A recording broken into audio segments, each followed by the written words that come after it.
Hi, have you ever wondered what it takes to get promoted? Have you been doing a great job, but you're wondering why you haven't been promoted yet? If you'd like to know more about this and how to prepare yourself to get promoted, then you've come to the right place. Welcome to Insights with Nandu. Throughout my career, I have been in a position where I've had to promote people and make choices for people in positions of responsibility. Factory managers, brand managers, sales managers, country managers, CEOs, and so on. And I'm going to share with you some of the insights coming from there. Are you ready? Well, stay tuned because I have quite a few interesting tips for you. First, most important, know yourself. What are your strengths? What are your weaknesses? And do you really want that promotion? Because the promotion often comes with trade-offs in time. So be sure you really want that promotion. Now, having said that, also make sure that you are doing a very competent job at whatever you're doing. The most important is not just the job that you're doing, but the attitude with which you're doing the job. Do you demonstrate a sense of ownership? Or when something goes wrong, do you look for excuses or other people you can point the finger at?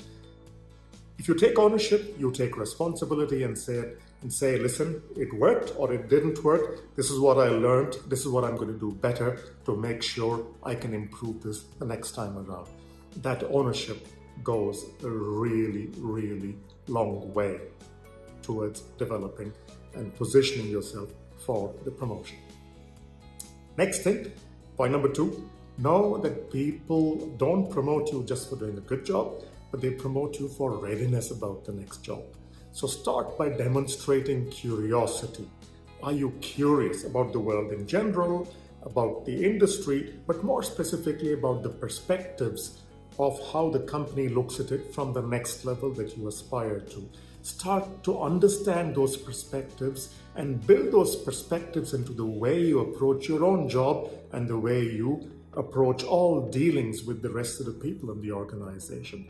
Help your boss shine, not by trying to go around or shine brighter than the boss, but help the boss shine and demonstrate that you understand what it takes to help your boss shine. Third thing, start building a network across the company that is diverse, where you know people from several functional areas, because you're going to need that support network to help to resolve problems. Do not use the network for politicking. Do not use the network for blowing off steam or complaining about your boss. That doesn't help. That in fact goes against you. But build a network to cultivate a relationship that you can tap into.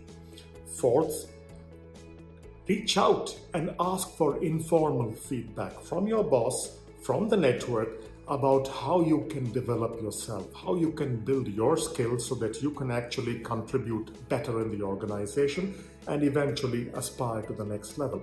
It's okay to aspire to the next level. Don't be shy about saying that, and then work on developing those skills.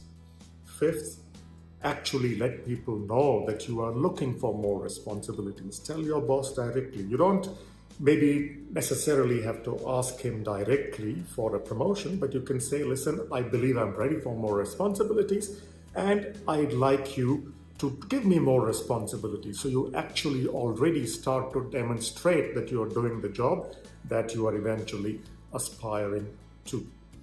Having done that, then the next step, start working on your leadership skills and on your communication skills.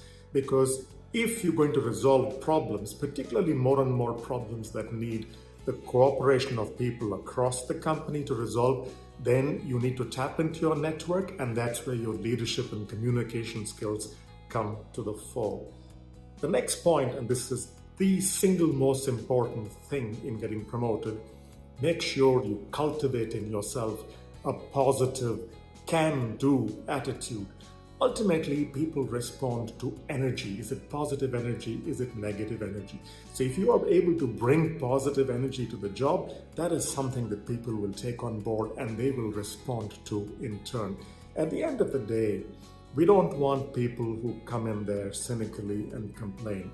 What we are looking for is people who come in, they take ownership, and they solve problems. They don't just inform you about the problems. So that's a very important skill set to cultivate. Next thing, be patient. Be patient. And if the answer is a no or a not yet, well, you can go back in a few months or next year and try again. But having said that, set a limit on how long you're going to be patient. If you find there are opportunities outside, and it's perfectly okay to benchmark opportunities outside to see if you in fact have better opportunities in a very different place.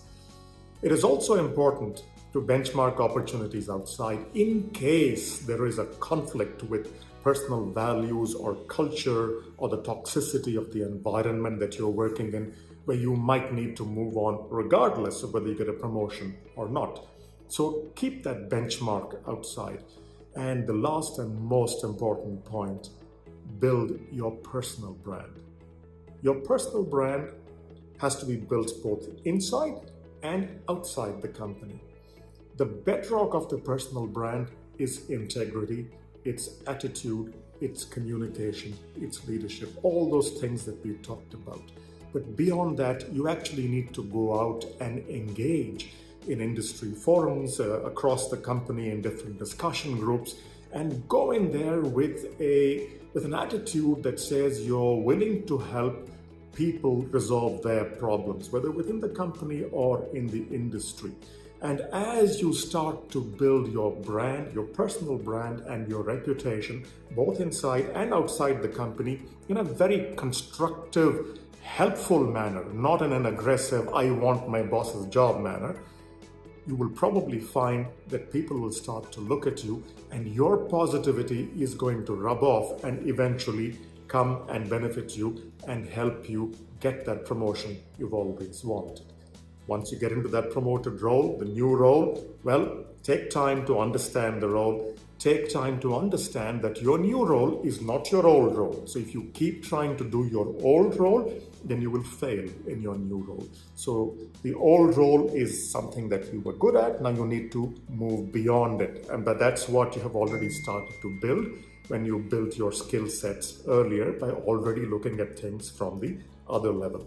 And get into that new role, do a good job, and then you can start to work on all these steps that we talked about once again. So I wish you a wonderful career and a wonderful journey in your aspiration to being promoted in your job. Do let me know what you think of these suggestions. Do let me know how they work for you. And if you have any other suggestions, please do leave them in the comments below. I hope you found that useful and interesting. Now here's what I'd like you to do. If you liked the video, please click the like button. If there's something more you'd like to listen to, or a point of view that you have, please engage, please leave a comment, and I'll try and respond to it either directly or in future videos. And most importantly, if you liked the video or you found something relevant, please share it with your friends. Finally, please hit the subscribe button and also click the bell icon so you can get notifications whenever we post fresh videos. Thank you for being with us and help make this channel a success, so together we can explore many new areas and grow intellectually together.